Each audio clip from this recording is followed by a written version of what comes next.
예수님은 생명의 떡이십니다. 고난받으시고 죽으시고 부활하시사 우리들에게 위대한 생명의 능력을 주신 생명의 떡이십니다. 예수님은 찢기신 떡이십니다. 자신의 몸을 갈기갈기 찢으시사 우리를 위한 위대한 능력을 베풀어 주신 예수님은 찢기신 몸이십니다.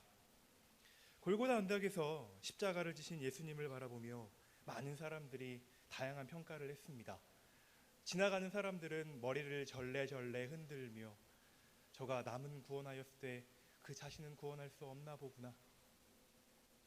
대제사장들과 서기관들은 오히려 예수 그리스도를 비방하며 그분의 십자가를 욕보였습니다. 그리고 예수님과 함께 십자가를 졌던 사람 중 한편에 있던 사람은 너와 우리를 구원해보라 라고 얘기하며 구원의 위대한 사역을 감당하고 계신 예수 그리스도를 조롱합니다. 예수 그리스도는 지금 무엇을 하고 계십니까?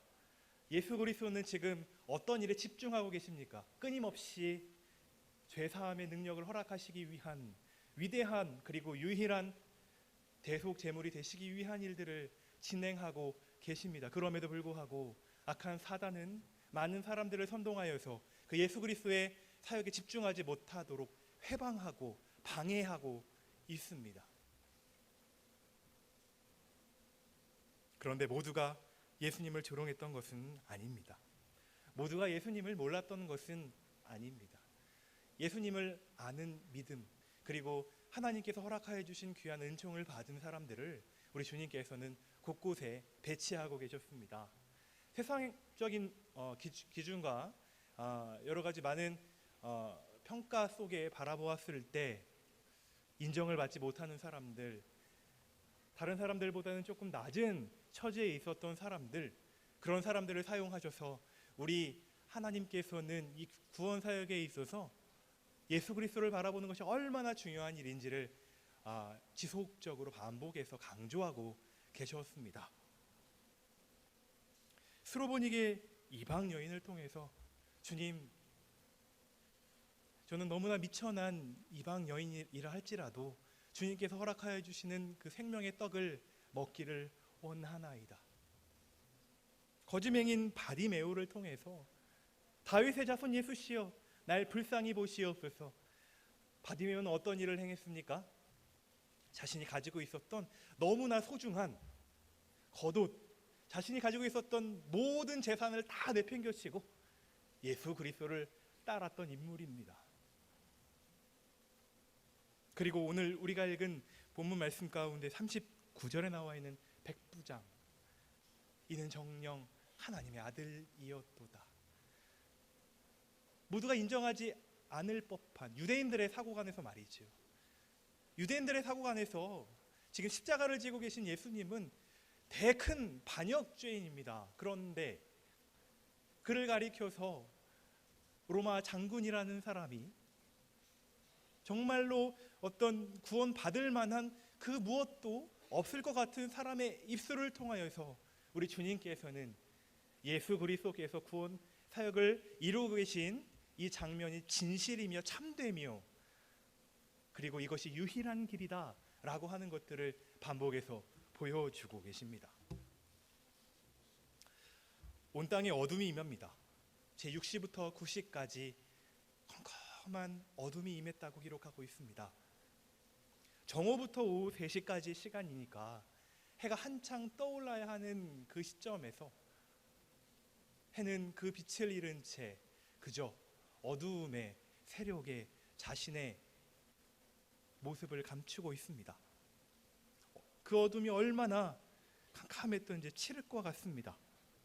태양도 그 빛을 잃은 채 참 하나님이시자 참 사람의 죽음을 바라보고 있습니다.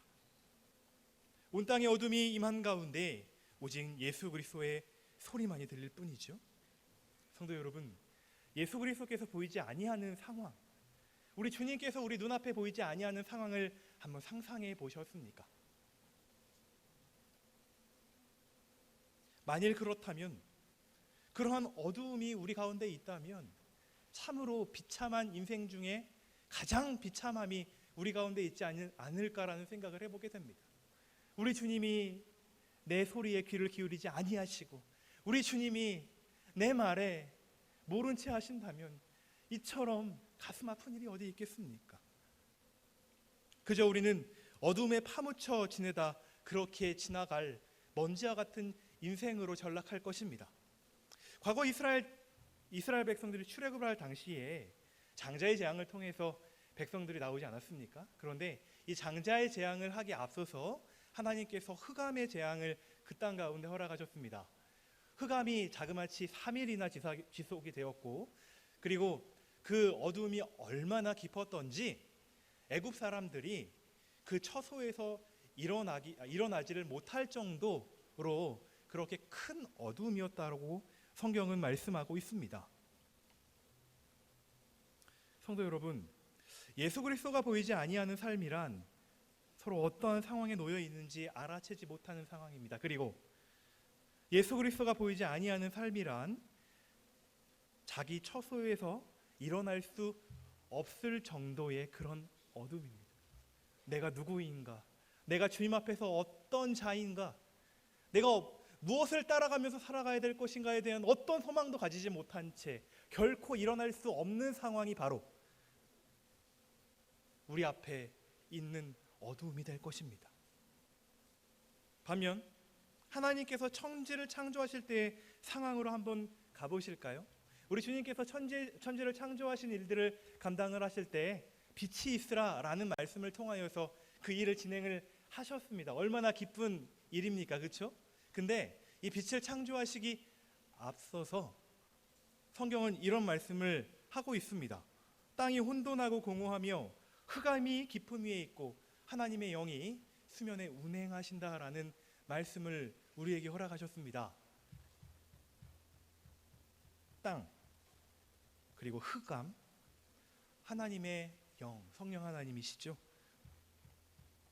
우리는 이 깊은 흑암 가운데 있었다면 분명 그 무엇도 식별하지 못했을 것입니다. 그런데 그런 흑암 가운데 우리 주님께서는 어떤 일들을 진행하고 계시나요? 새 창조의 일, 아무것도 없는 상황 가운데서 하나님의 은혜의 영광을 찬송하기 위하여서 하나님께서는 피조물들을 지을 계획을 하고 계시며 그 일들을 진행하고 계셨습니다. 그리고 그 흑암은 우리 주님께서 하실 그 일들을 바라보고 있는 것입니다. 애굽 사람들이 경험하였던 그 흑암과 그리고 하나님의 창조하심을 이제 막 바라보고 있는 그 흑암은 분명 차이점이 있습니다. 우리가 처해 있는 흑암은 어떤 흑암입니까? 그리고 지금 우리는 그 흑암 가운데서 무엇을 바라보고 있습니까? 우리 귀에, 우리 말에, 우리 영혼의 소리에 귀를 기울이고 계신 그 주님을 바라보는 그 위대함의 일들을 진행하기 위한 흑암에 있습니까? 아니면 하나님의 긍휼하심이 전혀 존재하지 아니하는 그 흑암 가운데 우리는 있습니까? 앞에서 소개된 두 가지 사건, 그리고 두 가지 사건과 오늘 우리가 읽은 본문 말씀에 나오는 이 흑암, 예수 그리스도께서 골고다 십자가상에 계셨을 때 온 땅에 임한 흑암은 하나님을 바라보기 전 전조적인 흑암입니다. 물론 많은 사람들이 하나님의 그 구원의 은총을 받지 못한 수많은 사람들이 예수 그리스도를 비방하고 예수 그리스도를 향하여서 조롱의 손길과 눈초리를 보냈지만, 그러나 우리 주님께서는, 우리 하나님께서는 대속 제물이신 예수 그리스도를 통하여서 새 창조의 역사를 준비하고 계셨습니다. 사탄은 자신들이 승리했다며 너무너무 기뻐하고 좋아했겠지만 아니에요. 하나님만이 유일한 승리자이시며 우리 주님만이 영광을 받으실 분이시며 우리 주님만이 우리의 온전한 구원자 되실 그 일들을 진행하고 계시는 이 위대하신 하나님의 역사하심 가운데 우리는 하나님을 바라보기 원합니다. 나를 향한 위대하신 사랑의 일들을 진행하고 계시며 준비하고 계시며 계획하고 계시며 축복 주시는 우리 주님, 우리가 처해 있는 많은 상황들이 있습니다. 이해하지 못할 것 같은 상황들이 있습니다. 주님을 따라가지만 교회에서 많은 일들을 진행하고 있지만 주께서 내게 주신 사명을 내 목숨처럼 귀하게 여기며 살아가고 있지만 내 상황이 흑암처럼 보이고 앞에 우리 주님께서 나의 길을 가로막으시는 것처럼 보이고 내 기도 소리에 응답하지 아니하시는 것처럼 들릴지라도 여러분 승리하십시오. 왜냐하면 우리 주님께서 우리 성도 여러분들을 바라보시며 기뻐하고 계시기 때문입니다. 세상과 못하지 아니하며 주님만 따라가려고 하는 우리 위대한 그리스도인들의 이 자부심, 이 자긍심, 오직 십자가만을 자랑하려고 노력하고 있는 우리의 이 노력을 주님께서는 그냥 버리지 않으시는 줄 믿습니다. 2014년도에 그 서울에 있는 모 대학교의 교수로 임명이 된 김종배 교수님이라는 분이 있습니다. 이분은 그 청년 시절 때부터 나는 꼭 교수가 되겠다라고 하는 마음을 가지고 열심히 공부를 했습니다. 그리고 대학교를 졸업하고 난 이후에 또 이제 명문 대학원에 진학을 했습니다. 그런데 하루는 친구 집에 가려고 이렇게 막 가고 있다가 친구가 옥탑방에 살았어요. 옥탑방에 막 올라가고 있는데 그만 발을 헛디뎌서 저 밑으로 굴러 떨어졌습니다. 근데 너무나 안타깝게도 목뼈를 다치게 되었고 그리고 그로 인해서 전신이 마비가 되는 그런 일을 경험을 하게 됩니다. 얼마나 청천벽력과 같은 그런 소식입니까? 자기에겐 꿈이 있었어요. 무엇을 하려고 하는 그러한 노력이 있었습니다. 소망이 있었습니다. 이 청년에게는 분명히 이루어야 하는 그 무엇이 있었습니다. 그런데 할 수 없습니다. 이제 손도 까딱할 수 없는 그런 상황에 놓여 있습니다. 얼마나 이 청년 마음에 아픔이 있겠습니까? 그런데 이때 친누나가 찾아와서 이렇게 얘기를 하는 겁니다. 얘야, 종배야, 우리 이제 주님 앞에 나아갈 때가 된 것 같아. 지금까지 종배 너가 너 자신을 위해 살았지만 정말 열심히 노력한 거 누나가 잘 알아. 근데 이제는 주님 앞에 내 생명을 맡기고 주의 자녀로 살아가야 되지 않겠니? 그때부터 이 김종배 교수님은 성경책을 읽었습니다. 성경책을 어떻게 읽었냐면 못 움직이잖아요. 근데 팔꿈치로 팔꿈치 쪽은 움직일 수 있었나 봐요. 팔꿈치로 이렇게 해가지고 성경을 한 장 한 장씩 넘기면서 그때부터 성경을 보기 시작하는 겁니다.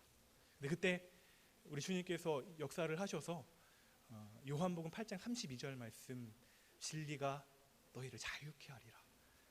이 말씀을 읽을 때 그는 하늘의 광채를 보았습니다. 하나님이 정말 살아계시며 하나님이 나를 버리지 아니하셨구나.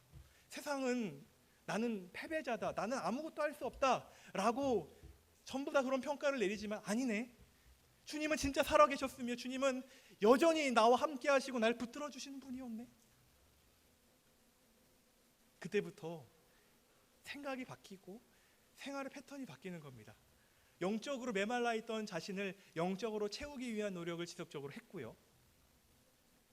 그리고 정신적인 여러 많은 재활의 노력도 하고 또 육체적인 노력도 하고 한 끝에 공부를 중단한 지 16년 만에 다시 공부를 시작하게 됐고 미국 모 대학에 또 진학을 해서 공부를 계속 하게 됐고 그리고 박사학위를 취득하게 된 이후에 2014년도에 임용에 성공을 했다고 하는 그분의 이야기, 그리고 그분은 자신의 신앙 고백을 이렇게 표현을 하고 있습니다.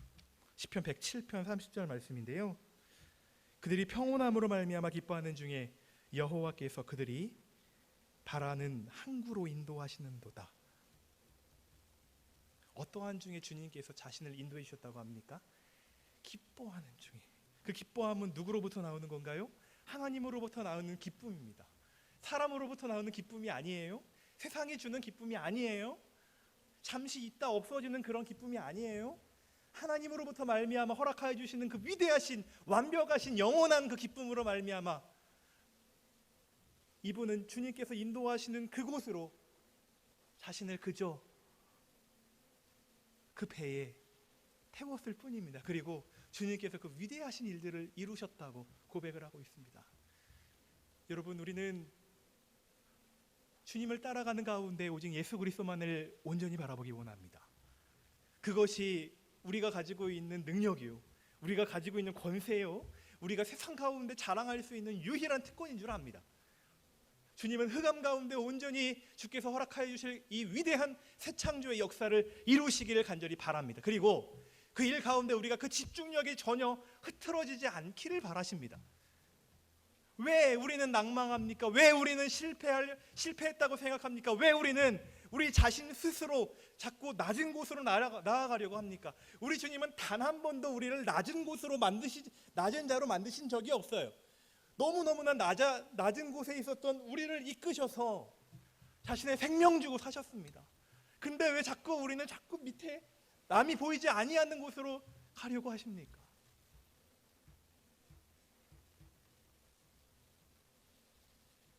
예수 그리스도께서 십자가를 지시고 운명하십니다.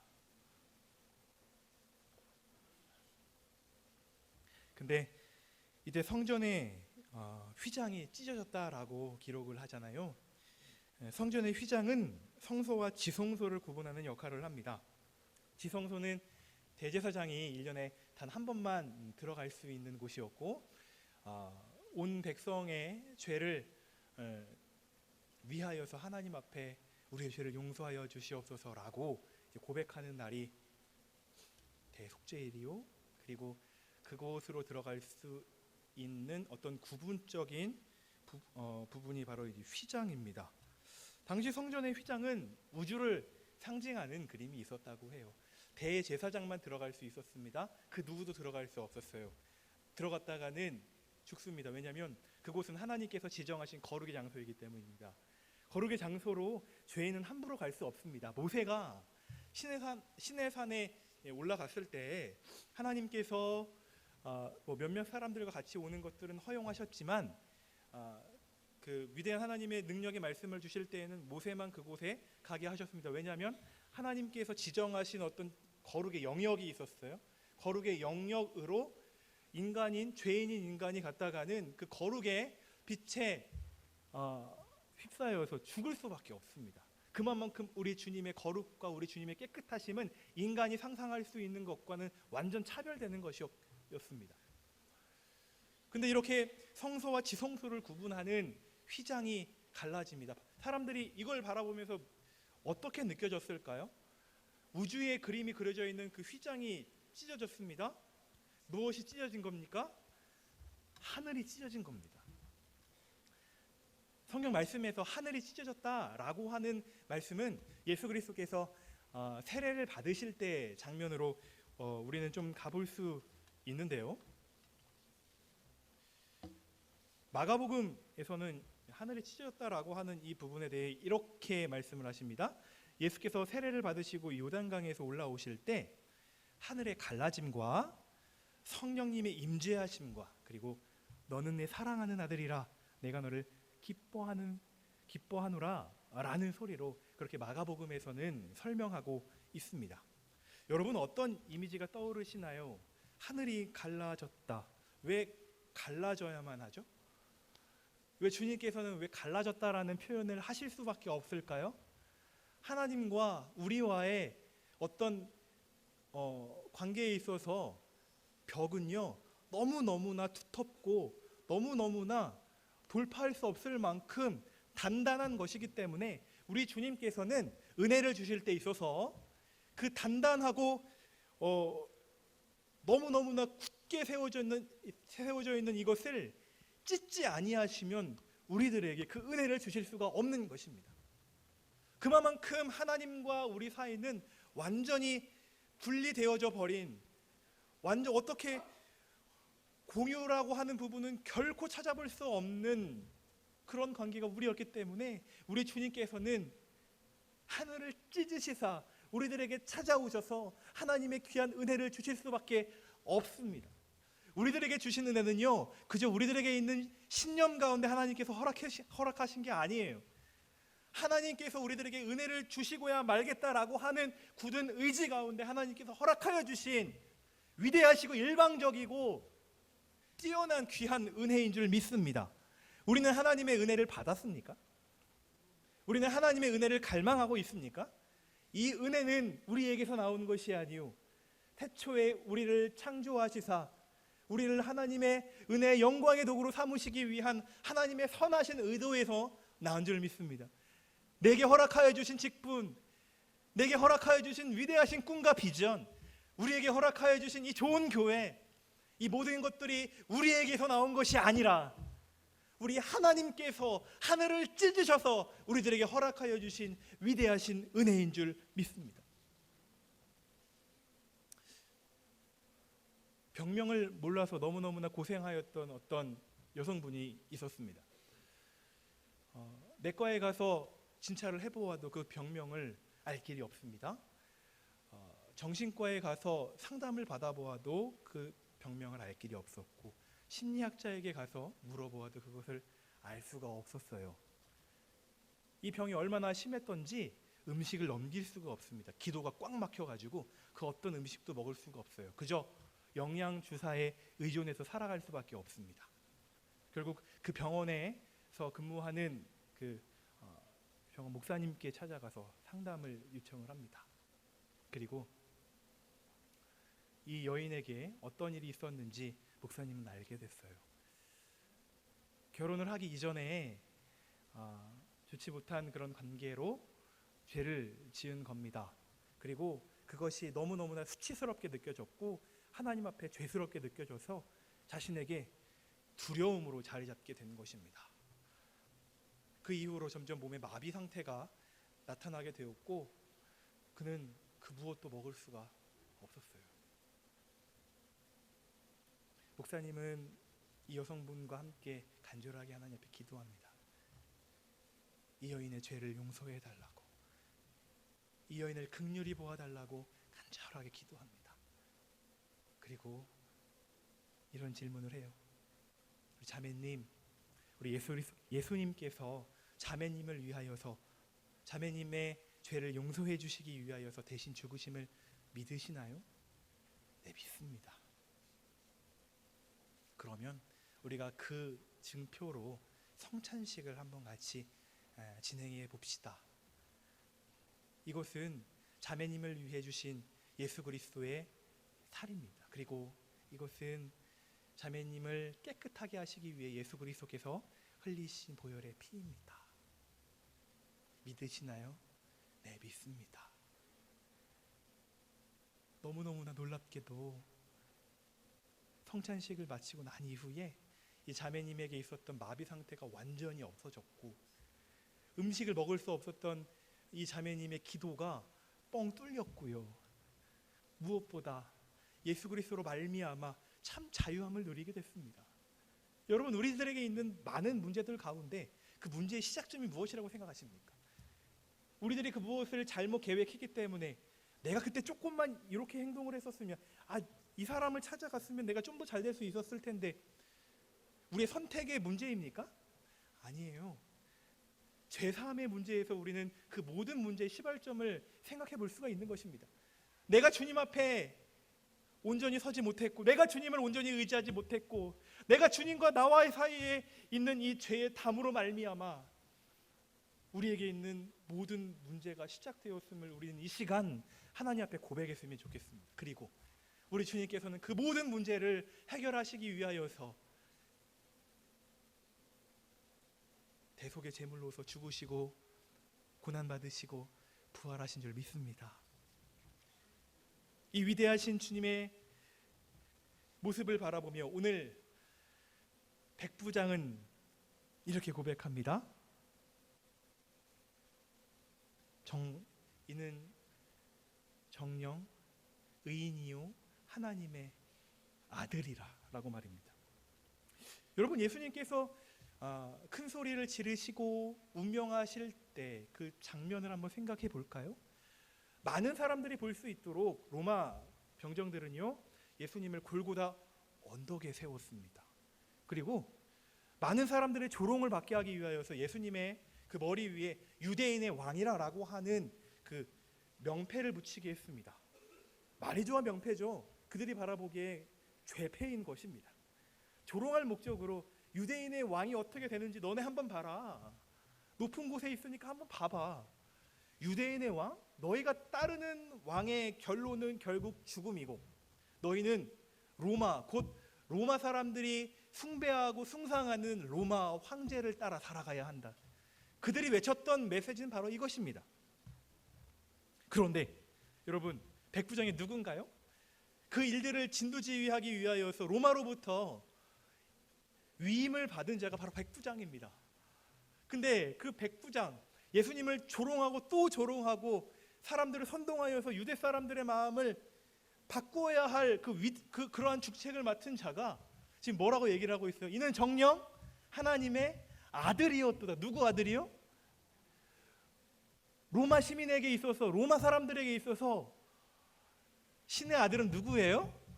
오직 로마 황제입니다. 신이 누굽니까? 로마 황제입니다. 근데 그의 입술을 통해 하나님께서는 어떤 일을 진행하십니까? 아니다. 오직 하나님의 아들은 예수 그리스도시다. 너희들이 믿고 따라야 될 뿐, 너희들을 위하여서 대속의 제물로 골고다 언덕에서 죽으신 이분이야말로 너희를 하나님과의 사이에서 회복시켜 주실 유일한 분이시다. 우리는 카타콤에 대해서 잘 알고 있습니다. 폭 한 1m 정도 되고요. 그리고 높이 한 3m 정도 되는 그런 통로가 지하에 있습니다. 미로와 같이 여기저기로 막 뻗쳐 있어요. 사람들은 그곳에서 신앙을 지킵니다. 유대인들 말이죠. 유대인뿐만 아니라 예수님을 믿는 많은 사람들이. 그리고 예수님을 믿고 신앙하고 예배드리고 기도하다가 생을 다하게 되면 그 카타콤 벽에 그 무덤을 파서 그 벽에 그 사람들을 묻습니다. 얼마나 많은 사람들이 그곳에 매장되었던지 한 700만 명이나 되는 사람들의 시신이 그 벽에 묻혀 있다고 합니다. 그리고 카타콤의 길이를 쭉 보니까 한 880km 정도 된다고 해요. 그리고 카타콤이 지속되었던 기간을 보니까 250년이나 됐다고 합니다. 사람들이, 신앙인들이 자신을 위하여서 죽으신 그 예수 그리스도를 따라 살아가기 위한 기간이 250년이었습니다. 박해하고 죽이고 탄압하고 그 무엇보다 예수 그리스도를 빼앗아 가려고 하는 이 로마인들의 악랄함 속에서 그들은 자신들의 신앙을 지키기 위하여서 노력하고 또 노력했습니다. 그런데 그러한 로마 백부장의 입을 통해서 우리 주님께서는 이는 진짜 신이시고 이는 진짜 구원자시고 이는 구약시대 때부터 오시기로 예정된 메시아다. 우리 주님께서는 이 위대한 은총을 베풀어 주십니다. 여러분 보이시나요? 유대인들은요 빛 대신 예수 그리스도를 조롱하고 있는데, 로마 병사들은 빛 대신 예수 그리스도를 조롱하고 있는데, 우리 이방인인 백부장만이 예수님을 하나님의 아들이라고 고백하고 있는 이 장면. 예수님의 제자들도 다 떠났는데 오직 이방인인 이 백부장만이 예수님을 참 구주로 고백하고 있는 이 장면. 우리 주님께서는 이 시대에도 새 창조를 이루시는 줄 믿습니다. 성소를 찢으시사 하나님께 나아갈 수 있는 길을 허락하여 주실 줄 믿습니다. 그리고 이방인인 우리들을 통하여서 하나님 예수 그리스도께서 하나님의 아들이심을 오늘 이 시간에도 우리가 사는 시대 가운데도 계속해서 증명하고 계신 줄 믿습니다.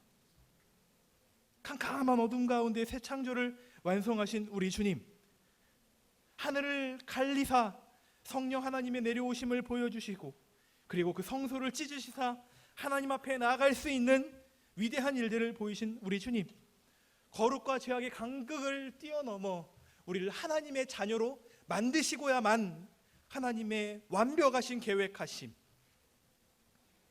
우리는 무엇을 가지고 여호와 앞에 나아가며 높으신 하나님 앞에 경배 드리시겠습니까? 오직 정의를 행하며 인자를 사랑하며 겸손하게 우리 하나님과 행할 뿐입니다. 성도 여러분, 담대히 주님 앞에 나아갑시다. 실망하지 마시고 더욱더 나아갑시다. 특별히 우리 민족의 명절을 맞이하여서 우리 귀한 믿음의 가문을 더욱더 하나님 보시기에 위대한 가문으로 만들기 위하여서 노력합시다. 세상과는 다른 하나님의 말씀을 나누는 가정으로, 가문으로 우리 가문을, 우리 가정을, 우리 자녀들을, 우리 형제들을 위로합시다.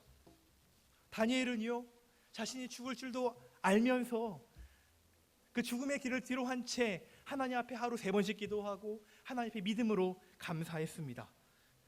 우리는 날마다 하나님 앞에 새롭게 나아가기 위해서 노력해야 합니다. 어제 하나님 앞에 한번 나갔다고 해서 그것을 만족하는 것이 아니라 내일은 한 발자국 더 나아가기 위하여서 주님 앞에 노력을 해야 할 것입니다. 또한 우리는 백부장처럼 고백해야 합니다. 백부장처럼 증명해야 합니다. 예수 그리스도께서 정말로 하나님의 아들이시고 예수 그리스도만이 유일한 구원자이심을 우리의 삶을 통해, 우리의 생각을 통해, 우리의 언행을 통해, 우리의 행동을 통해 만 백성이 바라볼 수 있도록 우리가 하나님의 창이 되어야 할 줄 믿습니다.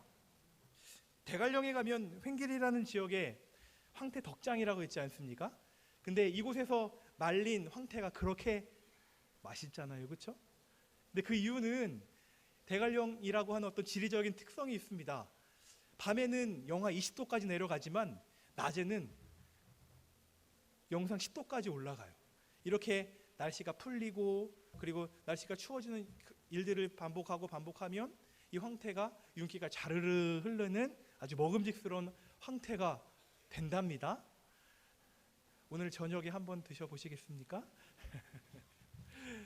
하나님께서 바라보시기에 우리가 정말로 영하 20도와 같은 그런 차가운 곳에 있든지 영상 10도와 같은 그런 따뜻한 곳에 있든지 우리가 언제나 주를 따라가며 우리가 있는 그곳에서 예수 그리스도의 향기와 예수 그리스도의 모습을 드러내어 하나님 앞에 영광을 돌릴 수 있는 우리 귀한 예수인 교회 모든 성도님들이 되었으면 좋겠습니다. 기도로 마치겠습니다. 능력의 하나님 아버지, 이 시간 주님 앞에 나아갑니다. 하나님 앞에 드릴 것 없지만 우리 하나님께서 허락하여 주신 믿음만 가지고 이 시간 나아왔습니다. 우리의 믿음을 귀하게 보시고 우리를 받아주시고 우리를 영접해 주시고 하나님 안에서 더욱더 자라가고 성장하여 주의 위대한 일꾼으로서 날마다 자라날 수 있도록 은혜 내리워 주시옵소서. 예수님 이름으로 기도합니다. 아멘.